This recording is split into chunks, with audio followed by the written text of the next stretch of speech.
부직포 비슷한 데다 해놓는데 아주 좋은, 아주 제가 보기에는 굉장히 좋은 방법 중에 하나인 것 같은데, 우리가 그동안은 뭐 신문지 싸시는 분도 있고, 집 사시는 분도 있고, 그 수도관 파이프 스티로폴을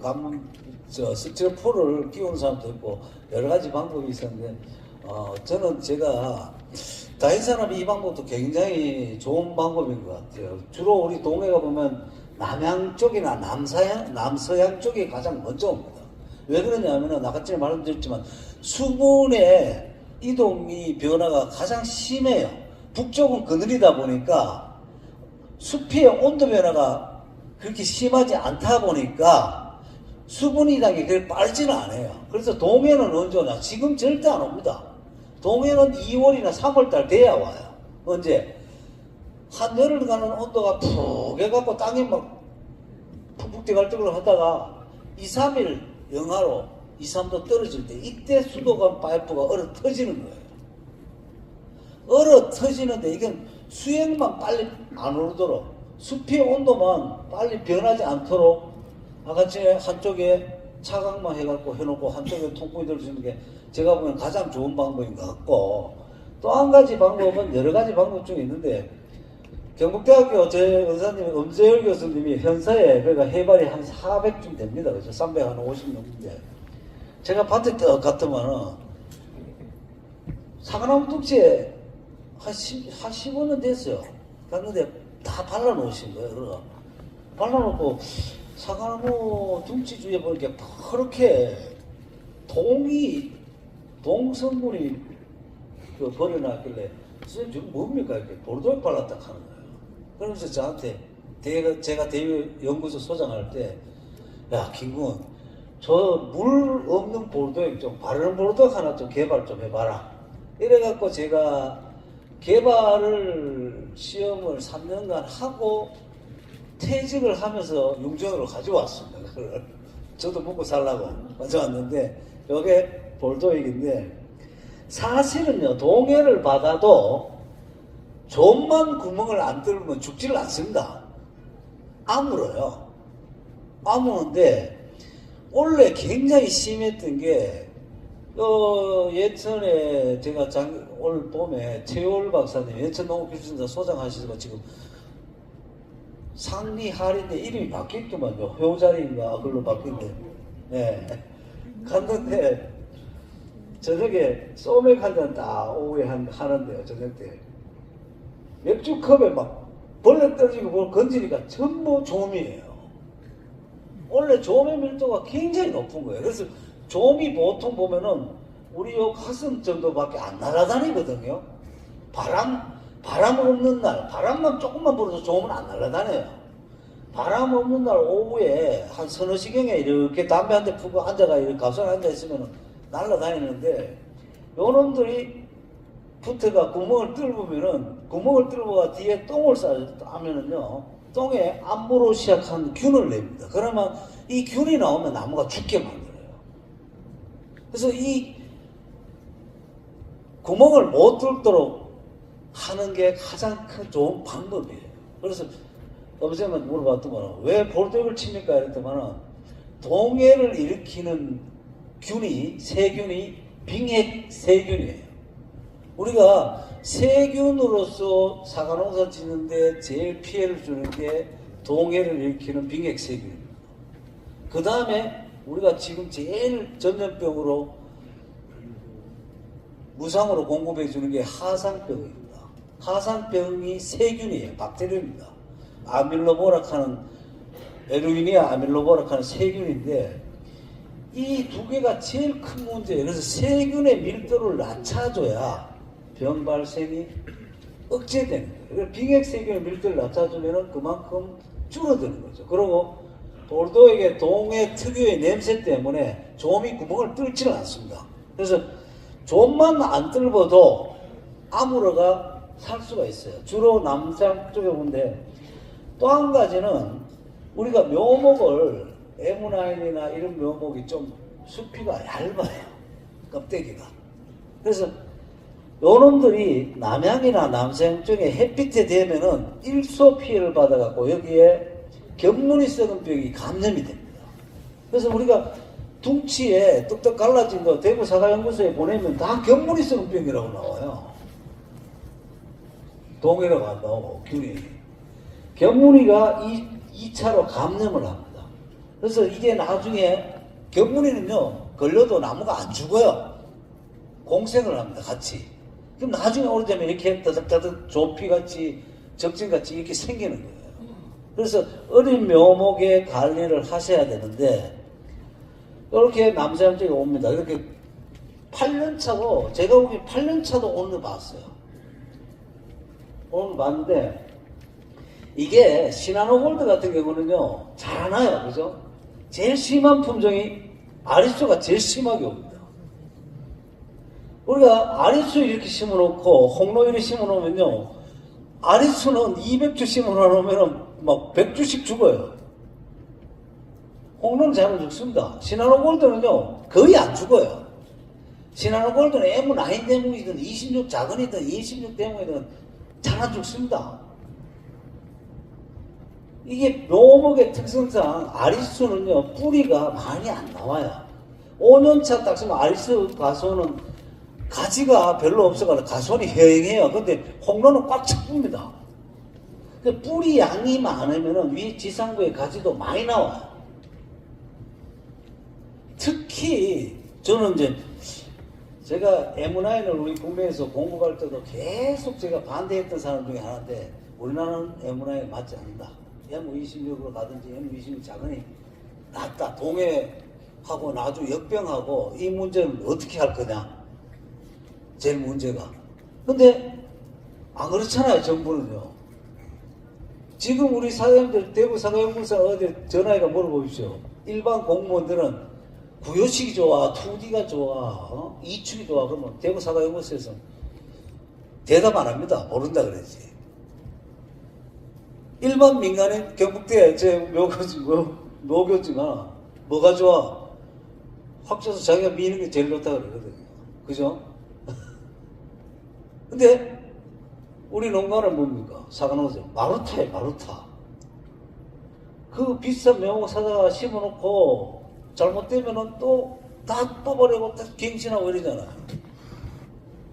이렇게 좀 기초 지식을 쭉 함양해갖고 좀 관해서 몇십 년 연구해가 해야 되는데 지금 그게 안 되다 보니까 굉장히 문제점이 심한 게 우리 홍천에서 오신 분도 계시지만 원래 MB가 난리가 났어요. 난리가 났습니다. 지금 MB 연구회 회장님들 보면 다 비낸데, 다 비낸데 원래 다 터졌으니까요. 이게 유질에서 클럽 품종으로 가져와가 하니까 관에서도 우리는 모른다. 어떻게 재배냐 모릅니다. 안 가르쳐 주는 거예요. 모른다.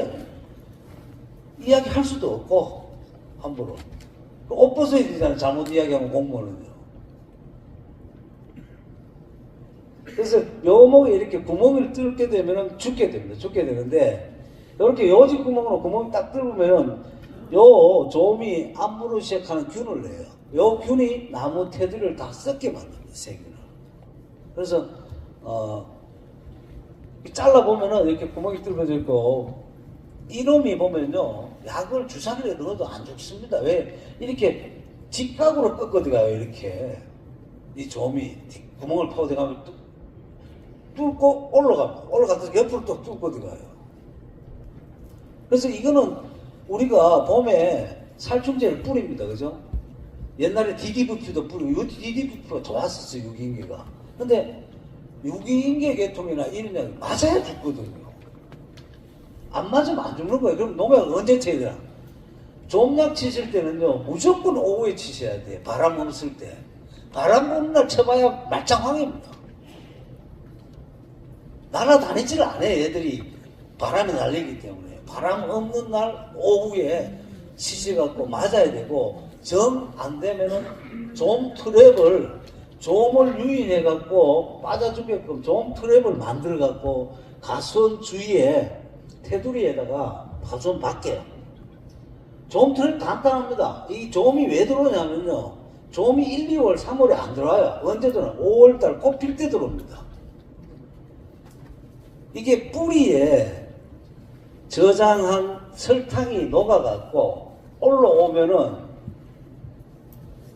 암으로 시작한 올라오면은요 동해를 받으면 터져요. 실핏줄 터지듯이. 터지면은 온도가 20도 이상 올라가면 쉽니다. 감조가 쉬듯이.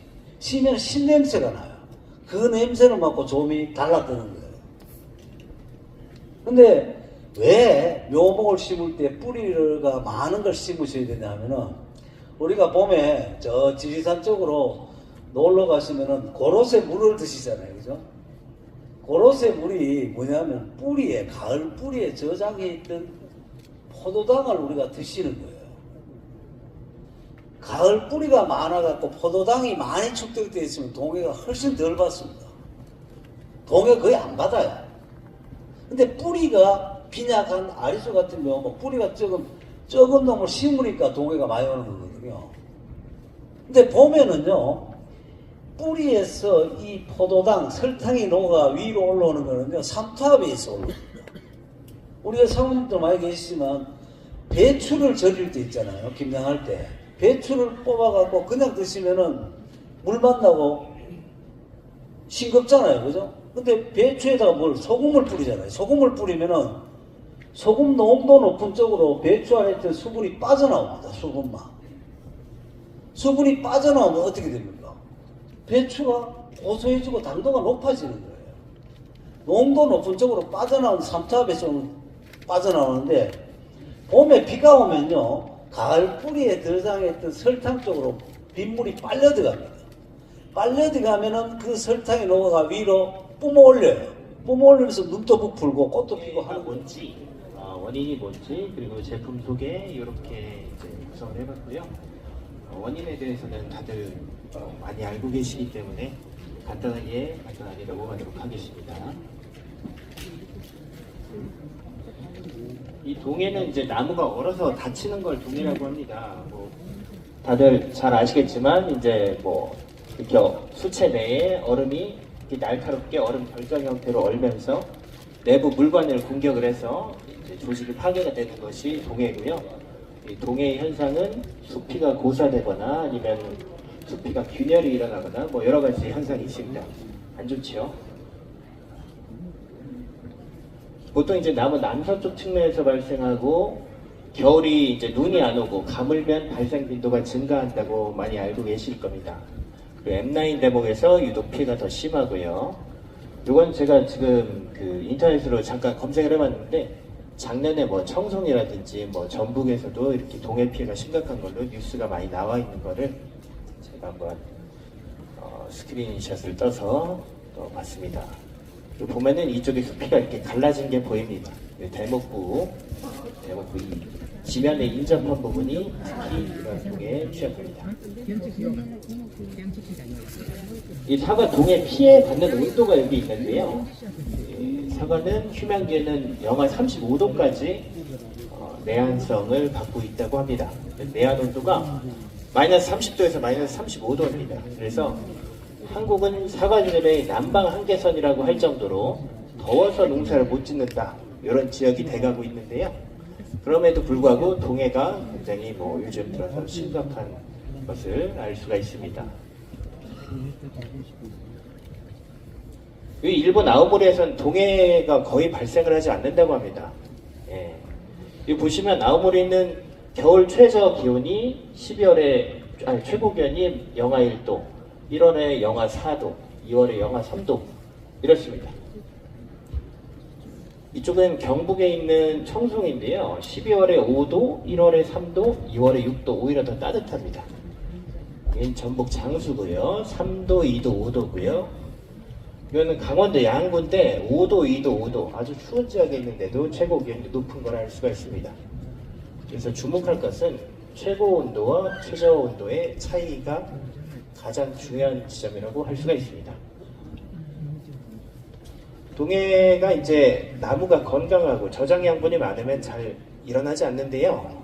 저장 양분을 떠나서 외적인 요건으로 보면요. 가장 중요한 원인은 이제 이른 봄의 급격한 온도 편차입니다. 휴면기를 벗어나서 빨아올린 물이 얼면서 이제 물관부 손상이 일어난다. 이건 사과연구소 연구원님 말씀에 따르면 추워서 가는 게 아니라 사만사원에 간다 이렇게 이야기를 많이 해주시더라고요. 통상 2월 말에 동해가 발생을 하고요. 동해 발생 위치는 나무의 남서쪽에서 가장 심하게 숲이 균열이 일어나고요. 그 남쪽에서도 뭐 일어나고 이쪽에서는 잘 안 일어납니다. 특히 왜 M9에서 동해 피해가 많았냐? 휴면 타파가 빠르고 수액 이동이 빠르기 때문에 수분을 빨리 많이 빨아올리기 때문에 온도에 민감한 요즘같이 겨울에 이상고온이 발생할 때 이렇게 피해를 많이 입게 됩니다. 이제 M9 같은 경우는 여기 남쪽에 이 수액 이동 속도인데요. M26이랑은 차이가 엄청나게 나죠. 그러니까 M9에서 좀 자주 일어나게 되는 거고요. 어쨌든 간에 물을 못 빨아올리게 해야지 동해를 차단을 할 수가 있습니다. 또 이제 눈이 안 오면 왜 동해 피해가 많은가, 이것도 제가 그 사과연구소에서 좀 문의를 드렸었는데, 땅이 건조하면 낮에는 금방 따뜻해지고 밤에는 금방 차가지고 이렇게 온도가 이렇게 빨리빨리 왔다 갔다 하기 때문에 뿌리가 물을 빨아올리는 그 양상이 더 뭐라고 하지, 온도에 더 이제 민감하게 된다는 거죠. 땅이 이제 더 빨리 뜨거워지고 더 차가워지고 해서 온도 편차가 커집니다. 근데 이제 물을 많이 주거나 아니면 눈이 와 있으면 이제 그런 게 없다는 거고요. 또 한 가지는 이제 여름 이상고온의 영향인데요. 여름에 이제 직사광선을 가장 많이 받는 자리가 동해가 또 일어나는 자리입니다. 그러다 보니까 여름에 일소에 의해서 숲이가 이제 늘어났다 줄었다 하면서 이제 먼저 갈라져 있게 되면 동해에도 영향을 미치게 된다는 겁니다. 그래서 결론적으로 사과나무 동해 예방을 위해서는 이른 봄에 나무의 온도 편차를 줄이는 것이 중요합니다. 낮에는 너무 따뜻하게 하면 안 되고 밤에는 너무 차갑게 하면 안 되고 그 편차를 줄여서 물을 빨아올리는 것을 이제 막아야 된다는 얘기입니다. 저희가 이 만들기 수목 보호대를 새로 만들어 봤는데요. 이 보시면은 이쪽은 차광망이고요. 차광망. 이쪽은 메쉬로 되어 있습니다. 차광망이랑 메쉬가 반반 이렇게 되어 있는 걸 뭐 우측에서 이렇게 찢게끔 되어 있는 제품이고요. 중요한 거는 이쪽 차광을 해서 이 부분의 온도가 빨리 올라가지 않도록 하는 게 제일 중요합니다. 남서쪽에 이제 동해가 많이 일어나기 때문에 남서쪽 부분을 직사광선을 차광해서 온도 상승을 차단을 하고요. 뒤쪽은 이렇게 뚫어놔서 온도 상승을 차단합니다. 찬바람이 이렇게 왔다 갔다 하니까 이제 좀 온도가 들어 올라가겠죠. 이 제품 전체가 차광망 하나로만 이렇게 딱 돼 있으면은 이 온실 효과가 일어나기 때문에 그 내부가 온도가 오히려 올라갈 수가 있습니다. 그래서 이제 반을 뚫어놓는 게 이게 아주 핵심 포인트라고 할 수가 있어요. 싸고 편하고 효과적입니다. 이거는 지금까지 말씀드린 편차 감소로 동해 방지가 된다는 거고요. 두 번째는 반복적으로 뺐다 붙였다 할 필요가 없는 게 제일 중요하다고 할 수가 있습니다. 이게 뒤쪽이 뚫려 있기 때문에 걷지 않아도 통풍이 이렇게 자연스럽게 됩니다. 이쪽 이 하단의 사진을 봐주시면요, 여기는 이제 바람이 왔다 갔다 하니까 기근 속이나 곰팡이 이런 게 내부 공기가 정체되지 않기 때문에 이제 안에 습도 컨트롤이 되고, 그래서 여름까지도 그냥 놔둬도 괜찮을 거라고 생각하고 있습니다. 한번 해놓고 뺐다 걷었다는 게 제일 힘들잖아요. 그 세 번째는 이제 상시 설치를 하기 때문에 여름에 이제 그 동해를 입는 자리가 일소를 받는 자리라고 말씀드렸었는데 일소 피해가 여름에 줄어들게 됩니다. 이걸 동해를 선제적으로 예방한다라고 이런 효과가 있다고 생각하고 있습니다.